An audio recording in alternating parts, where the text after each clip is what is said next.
Welcome to కాకమ్మ కథలు. మీరు మా కథని చూస్తున్నారు కానీ సబ్స్క్రైబ్ చేసుకోవట్లేదు. ప్లీజ్ సబ్స్క్రైబ్ చేసుకోండి.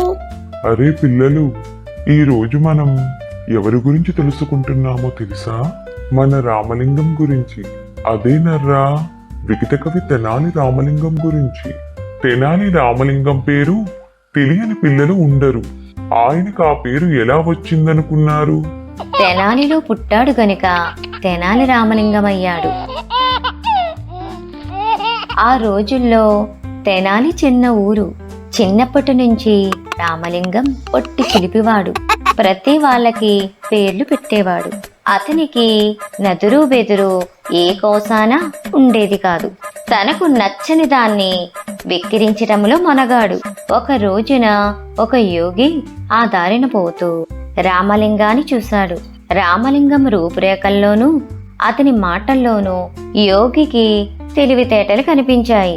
వెంటనే ఆయన రామలింగాన్ని దగ్గరకు పిలిచి శక్తి మంత్రం ఉపదేశించి, నాయనా, ఈ మంత్రం 1000 సార్లు కాళికాదేవి గుడిలో జపిస్తే దేవి నీకు 1000 తలలతో ప్రత్యక్షమవుతుంది. నీవు భయపడకూడదు. అప్పుడు దేవి మెచ్చి నీవు కోరుకున్న వరమిస్తుంది అని చెప్పి యోగి వెళ్ళిపోయాడు. ఒక మంచి రోజు వచ్చిందాక ఆగి ఆనాటి అర్ధరాత్రి పూట రామలింగం ఒంటరిగా కాళికాదేవి గుడికి వెళ్ళి యోగి చెప్పిన మంత్రం 1000 సార్లు జపించాడు. కాళికాదేవి వెంటనే 1000 తలలతో ప్రత్యక్షమయ్యింది. రామలింగం భయపడలేదు. అతనికి ఏమి తోచిందో ఏమో పక్కున నవ్వాడు. దేవి రామలింగాన్ని ఎందుకబ్బాయి నవ్వుతున్నావు అని అడిగింది. మీరు కోపగించుకోనంటే నేను మనవి చేసుకుంటాను అన్నాడు జంకు గొంకు లేకుండా రామలింగం. దేవి సరేనన్నది.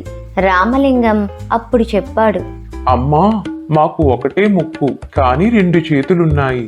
ఎప్పుడన్నా జలుబు చేస్తే ఈ ఒక్క ముక్కు చీదుకోవడానికే 2 చేతులు చాలటం లేదు. ఇక మీకా 1000 తలలు. కర్మకాలి జలుబు చేస్తే ఆ 1000 ముక్కులు చీదుకోవటానికి ఈ 2 చేతులు ఎలా చాలుతాయా అని నవ్వు వచ్చింది. దేవి కూడా అతని మాటలకు నవ్వి, నాయనా, నన్ను చూచి నవ్విన వాడవి.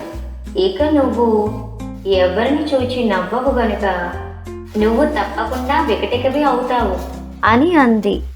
రామలింగం నమస్కరించి, తల్లి, ఎటు తిప్పి చదివినా చెడని మాట వరంగా ఇచ్చావు. ఇంతకంటే నాకు ఏమి కావాలి అని అన్నాడు రామలింగం. కాళిక అతని తెలివితేటలకు మెచ్చుకున్నది. వికట కవి అనే మాట ఎటు తిప్పి చదివినా మారేది ఏముంది అని దేవి సంతోషించి మరొక వరము కూడా అతనికి ఇచ్చింది. నీవు రాజు ఆస్థానంలో విదూషకుడవుతావు. అంతేకాదు, నీలాగా పద్యం కూర్చటం మరొకరికి చేత కాదు అని ఆశీర్వదించింది. రామలింగం వికట కవిగా ప్రసిద్ధికెక్కాడు. ఆయన పేరుతో ఎన్నో హాస్య కథలు ఉన్నాయి. ఇవి కాక వీరు 2 మహాకావ్యాలు వ్రాసారు. ఉద్భటారాజ్య చరిత్ర 1, పాండురంగ మహాత్యం 2. పెద్దవాళ్ళయ్యాక మీరు చదువుతారు కదూ. మా ఛానల్ కనుక మీకు నచ్చినట్లయితే లైక్ చేయండి, షేర్ చేయండి, కామెంట్ చేయండి. అలాగే సబ్స్క్రైబ్ కూడా చేసుకోండి.